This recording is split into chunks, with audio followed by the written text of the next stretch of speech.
Rev up your engines!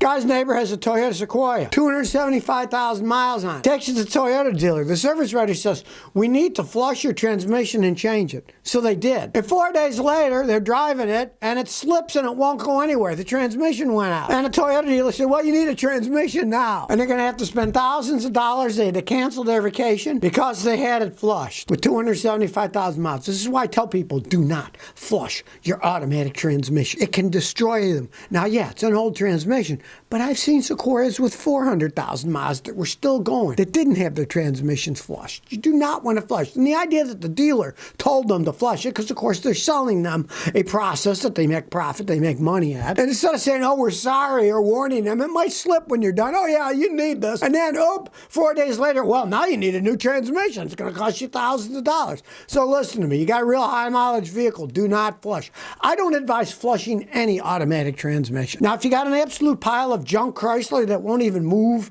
and you want to try, what the heck, it doesn't move, maybe it'll help it a little, right? But do not flush. It is not a good idea to flush automatic transmissions. Of course, it's a money maker, and it's easy for the dealerships, because rather than take the pan off, clean it, get new filter and everything, they just take the cooler lines off and plug them onto a machine, and the machine runs it all. It's a very easy, non-labor intensive job that can charge a lot of money for. And in this case, a whole bunch more money, thousands more, to replace the transmission if it destroys it. All right, here we go. Uber's at it again. Uber is hiring lobbying groups to lobby against the rights of people to unionize and get benefits for the gig workers, the people that are driving the Ubers, right? And they have these BS ads of the people saying, oh, I can only work 20 minutes a week if I want, or I can work 30 hours, whatever I want, blah, blah, blah. Freedom, yeah, freedom not to get paid. Now, this lobbying group is called Flex, and they call themselves the voice of the gig-based economy. Yeah, it's just another, it's like somebody will start something, America's for freedom, and then it's just a bunch of corporations that are backing the whole thing to make it look like you have freedom, but they're just getting what they want. They've been doing this forever, getting PR companies to spout this BS so they don't have to pay benefits to the people that are driving Uber and stuff. If you go back to 2020, these companies spent $200 million in advertising in California alone to pass California Proposition 22 that offered workers little tiny gig benefits, but exempted all the workers from being actual employees with full labor rights. They're saying, oh, you're just contract labor. That's awesome. We don't have to pay anything. I worked at CBS. I was contract labor.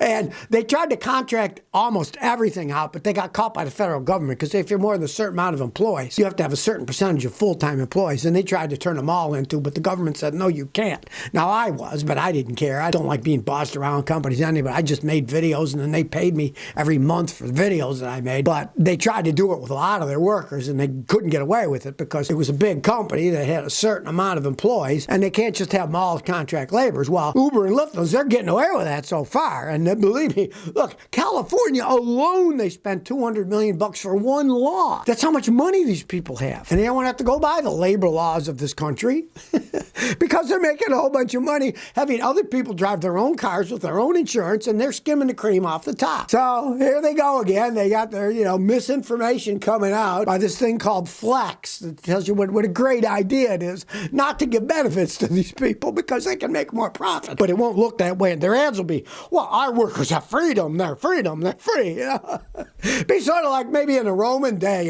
Well, those guys rowing, they got freedom. They got a choice whether they can row or not, And they get that free music. The guy beating on a drum. Doom, doom, doom. So I have a power stall. I got a 2000 Lexus GS 400 with no codes, 171,000 miles. It'll burn out going straight, but if I hit a hard enough turn when I dip left, it'll reduce power. Like a motor mount's bad. As soon as it goes straight, it gets full power. The only thing that's logical is somewhere you got a loose connection, wiring connection, or a weak sensor. And when you hit that side and you hit a dip, it disconnects the sensor, or the wiring's loose, or the sensor's got something wrong. And when it gets a dip like that, the shock makes it not work. So what I do if I were you, pay a guy like me to hook up his high-level scanner and drive it that way. And you drive it and you get the hesitation. Look at the data. We have machines that record it all while we're taking the road test. And then we play it back and we can see. It might be a deal where you look at it and all of a sudden you see the crank sensor drops out. when you hit that corner. Then you'd start checking the crank sensor wiring and the crank sensor itself. That's where these machines come in real handy, the mechanics have. And truthfully, you can go out buy a $100 scan tool that has such capability, not to the level that mine does, but still, it'll have the data and you can record it, and then when it acts up, you can play the data back and you can see, look, this sensor went dead when it did that, so I know that's where the problem is. Cars are so complex these days, you need equipment like that to work on. Erdine says, should I buy a 98 Buick Sabre with 54,000 miles for $5,000? If they can absolutely, positively prove it only has 54,000 miles on it, it's a good car. But really, that's a 24-year-old car, a 24-year-old Buick. How they can possibly be going for as much as $5,000 these days is beyond me, because it's 24 years old. All the rubber seals might be rotten. It might start be leaking all over the place. You might say, oh, it's only a seal. Yeah, well then say it's in the engine seal. You got to pull the engine out to replace it. That's a lot of money and labor, too. If you could prove that's the real mileage, it's almost a quarter of a century old. I mean, it's insane what the prices have gotten to. But, you know, if a mechanic says, yeah, it's in good shape, yeah, that's the real mileage, it's between you and the seller or what it's actually going to go for. Mercedes-Benz is overpriced, says, I got an '06 Toyota Highlander, 124,000 miles. When it's warming up, I hear it rattle at about 1,000 RPM, but when it gets to 750-ish, it stops. What could it be? As they age, the timing chain tensioners on those, or oil pressure, they can sometimes stick. So if you do a good engine oil flush, like the ATS engine oil cleaner, run it for 15 minutes, then change the oil filter, that can clean it. If it goes away, great. You fixed it by using some cleaner and changing your oil. That will often fix it. Now, if it doesn't, sometimes the variable valve timing, the camshafts are on sprockets. Sometimes the variable valve timing sprocket assembly gets weird and it'll make noise like that while it's warming up and then stop. In that case, as long as it goes away, I'd live with it, because you got to rebuild that, and that costs thousands of dollars to fix correctly. And I've seen them rattle for years that way. But sometimes it's as simple as flushing the engine oil, changing it, putting new oil in, and if that does, that just meant that your timing chain tensioner was sticking, and that cleaned the carbon off of it, and now it's not sticking and it won't rattle, because as soon as you start it, the pump pumps it in and makes it nice and tight. Rattling chains often do that. Alex G says, a wood pigeon pooped on my car. I live in the countryside, and we have overhead cables. I wash, wax, and polish my car every 3 weeks. It was only on my car for a few hours, but there's a smudge like a teacup on my boot trunk. I think it damaged the clear coat. What can I do? All right, well, if it was only on for a few hours, get the finest polish you can. Put it on, do it in the shade, not in the sun, and polish it, polish it, polish it, polish it. And after you do that a few times, if it looks great, great, it's fixed. If it's not, then it has actually damaged the clear coat, and you would have to have that little section clear coated over. At least the advantage is, if it's just the clear coat, you can re-clear coat it if it hasn't gotten through to the actual paint, because the clear coat is just fingernail polish. It's clear, and you can clear coat things over because it's clear.